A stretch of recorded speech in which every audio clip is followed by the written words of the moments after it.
শেয়ারবাজারে নতুন কোম্পানির তালিকাভুক্তি কঠিন হবে। পুঁজিবাজার নিয়ন্ত্রক সংস্থা বিএসইসি এর প্রস্তাবিত আইপিও বিধিমালা কার্যকর হলে শেয়ারবাজারে নতুন কোম্পানির তালিকাভুক্তি বাধাগ্রস্ত হবে বলে মনে করছেন বাজার সংশ্লিষ্ট ব্যক্তিরা। তারা বলছেন, এই বিধিমালায় এমন কিছু বিধান যুক্ত করা হয়েছে যেগুলো কোম্পানিকে শেয়ারবাজারে তালিকাভুক্তিতে নিরুৎসাহিত করবে। পাশাপাশি শেয়ারবাজারে নতুন কোম্পানি আনার কাজটি যারা করে সেসব ইস্যু ম্যানেজারের ওপর এমন সব দায়ভার চাপানো হয়েছে যেগুলো মেনে ইস্যু ব্যবস্থাপকেরা কোনো কোম্পানি বাজারে আনতে আগ্রহী হবেন না। এজন্য প্রস্তাবিত বিধিমালার কিছু বিধান সংশোধন জরুরি বলে মনে করছেন বাজার সংশ্লিষ্ট ব্যক্তিরা। আজ বুধবার Bangladesh securities and exchange commission public offer of equity securities rules 2025 নিয়ে আয়োজিত এক পরামর্শ সভায় এসব মতামত তুলে ধরা হয়। ঢাকা স্টক এক্সচেঞ্জ ডিএসই ও DSE brokers association of Bangladesh DBA যৌথভাবে এ সভার আয়োজন করে। ঢাকার নিকুঞ্জে ডিএসই টাওয়ারে এই সভা অনুষ্ঠিত হয়। প্রস্তাবিত পাবলিক ইস্যু রুলসে বলা হয়েছে, কোনো কোম্পানি শেয়ার বাজারে তালিকাভুক্ত হতে চাইলে তালিকাভুক্তির আগের 2 বছর কোম্পানিটিকে অবশ্যই লাভ করতে হবে। অংশীজনেরা বলছেন, এই বিধানের বদলে তালিকাভুক্তর আগের 5 বছরের মধ্যে যে কোনো 2 বছর মুনাফা করলে সেসব কোম্পানিকে বাজারে আসার সুযোগ রাখা উচিত। কারণ নানা কারণে অনেক সময় ভালো কোম্পানিও পরপর 2 বছর মুনাফা নাও করতে পারে।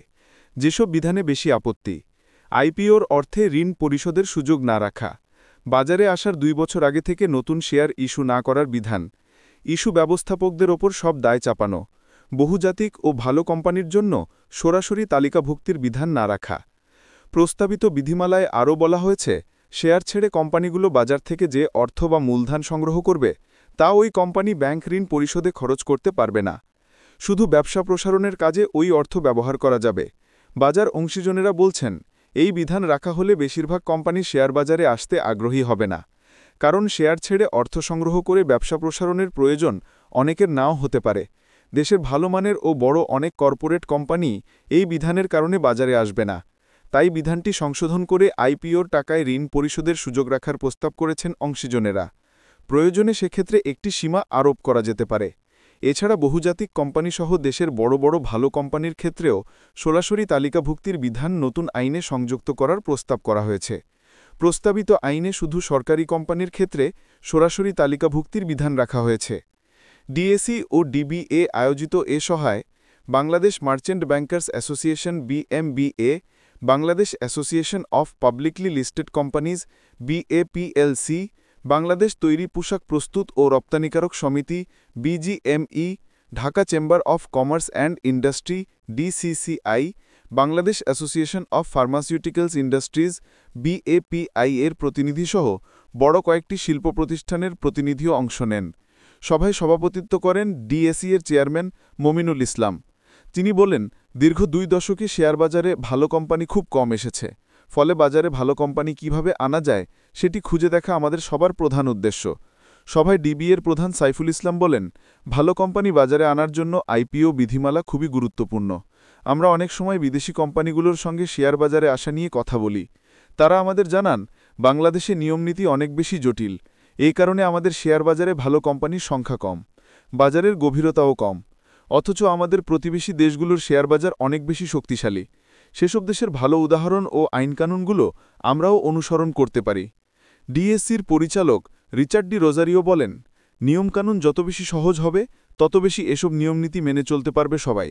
কিন্তু নিয়মনীতি যত বেশি জটিল হবে তত বেশি ভুল ও মৌকুফের দরকার হবে। পুঁজিবাজার নিয়ন্ত্রক সংস্থা বিএসইসি, ডিএসই ও নিরীক্ষক এই 3টি সংস্থা বা প্রতিষ্ঠান ঠিক থাকলে শেয়ার বাজারের অর্ধেক সমস্যা এমনিতেই সমাধান হয়ে যাবে। ডিএসির অপর পরিচালক মেজর জেনারেল অবসর মোহাম্মদ কামরুজ্জামান বলেন, এত বেশি বিধিনিষেধ দিয়ে ব্যবসা হয় না, ব্যবসা হতে হবে বাজার ভিত্তিক।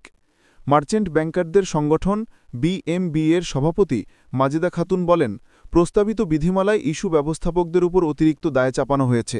অথচ তালিকাভুক্তির পর তদারকির দায়িত্ব স্টক এক্সচেঞ্জ ও নিয়ন্ত্রক সংস্থার।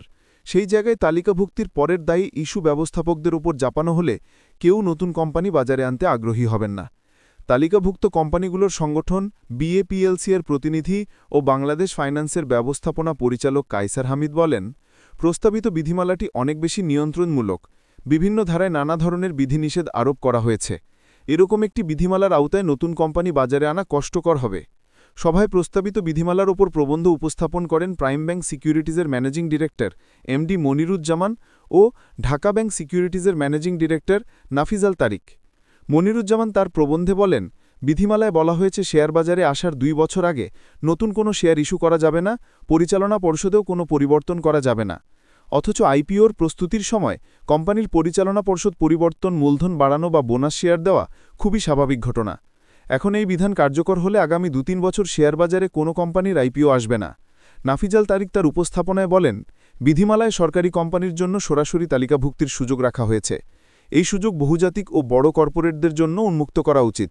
অনেক বড় কোম্পানির নতুন মূলধনের প্রয়োজন নেই, তাই তাদের বাজারে আনতে হলে সরাসরি তালিকাভুক্তিই কার্যকর পথ। সবাই আলোচকদের বক্তব্যের পর বিএসইসি এর অতিরিক্ত পরিচালক লুৎফার কবির বলেন, নতুন এই বিধিমালা প্রণয়নে বাজারকেন্দ্রিক দৃষ্টিভঙ্গিকে অগ্রাধিকার দেওয়া হয়েছে। আগের বিধিমালা ছিল অনেকটাই নির্দিষ্ট কাঠামোর, কি করা যাবে আর কি করা যাবে না। নতুন বিধিমালা বাজার চাহিদার সঙ্গে সামঞ্জস্য রেখে তৈরি হচ্ছে, তাই অংশীজনদের মতামতকে গুরুত্ব দেওয়া হবে।